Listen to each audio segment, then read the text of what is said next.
I'm talking with Martha McSally, who's running for Senate, and so it seems like the last couple of weeks, Kyrsten Sinema's the gift that keeps giving. Oh my gosh.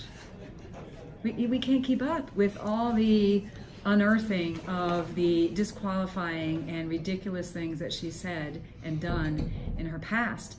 You know, I asked yesterday in the editorial board, didn't your party do some internal opposition research on you before Chuck Schumer recruited you as his top recruit? I mean, this is unbelievable. Calling Arizona crazy over and over again in out-of-state speeches to liberal groups, calling us the meth lab of democracy and mocking us, mocking Republicans in particular, the very people that she wants, to have vote for her, trying to act like she's, somehow center-right where she's not. Again, I can't keep up with all of them, but, protesting in a pink tutu and calling Americans a terrorist and saying on the radio that it's okay to join the Taliban, which is not okay. It's not okay to commit treason. And so anybody who thinks that's okay is so extreme, out of step with American values. I can't believe that, she is in a position to be a nominee as a United States Senate race. So you worked with her in Congress also, so you worked side by side with her as a delegate from Arizona. Yeah. Do you see any sign that she grew up or matured as a Congresswoman after some of those statements? No. Look, she's reinvented herself, tried to reinvent herself over the last several years from her extreme radical left activist Green Party days and protesting days because she's ambitious and she's a chameleon. However, since she's been in Congress, like when it really matters, like when the chips are down and it's really important to do what's right for the country and do what's right for Arizona, she votes with Nancy Pelosi when it matters. She voted against tax cuts while I voted for. There's some key small business regulations that we were working hard to roll back. She actually even was a co-sponsor on one of them, trying to pretend to small business she was with them. And when it came up for a vote, she voted no on a bill she was a co-sponsor of. She just basically left them hanging.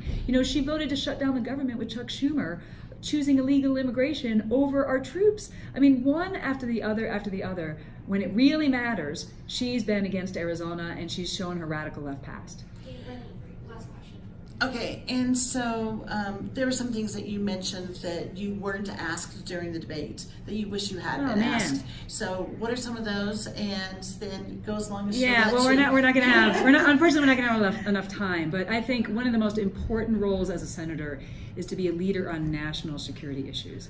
We live in a very dangerous world, and in addition to representing your state as one of 100, you are a strong voice on national issues like dealing with the threats that are out there, like China, growing in their military, stealing our intellectual property, creating islands in the South China Sea and militarizing them to impact freedom of navigation, Russia invading its neighbors, Iran as the largest state sponsor of terror, North Korea, previous to President Trump's unconventional approach and the threat that they were, the generational threat of Islamic terrorism. Like, we didn't talk about any of that stuff. We didn't get the opportunity to talk about our military and the national security treasures that we have right here in Arizona and who knows about them and has advocated for them consistently.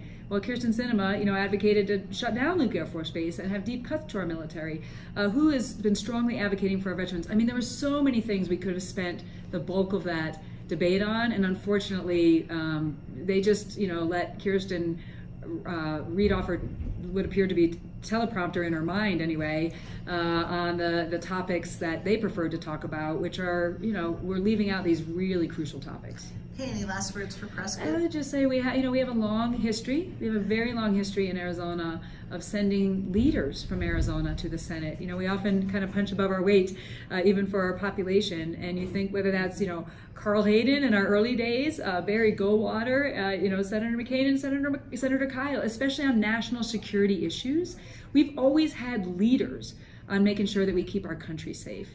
And Senator Kyle, thank God, is back there again for a little while. I was a legislative fellow for him back in 1999, so I learned from him. He's a mentor to me, but he's not going to serve forever. And so it's really important, as the voters are thinking about it, who is going to be our next leader on these very important issues.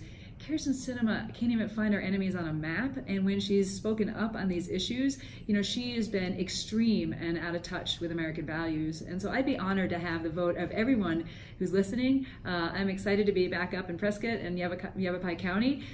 This is a consequential election. I'd ask you, don't believe the attack ads. Take a look at the background of each of the people, what we've done with our lives, and what the future is for our country. You want Chuck Schumer and Elizabeth Warren and Bernie Sanders and Dianne Feinstein in charge? Then vote for Kyrsten Sinema. But if you want to keep moving us forward, where there's more opportunity for everybody, lower taxes, less regulations, strong military, secure the border, then please vote Martha McSally. I'd be honored to represent you in the Senate.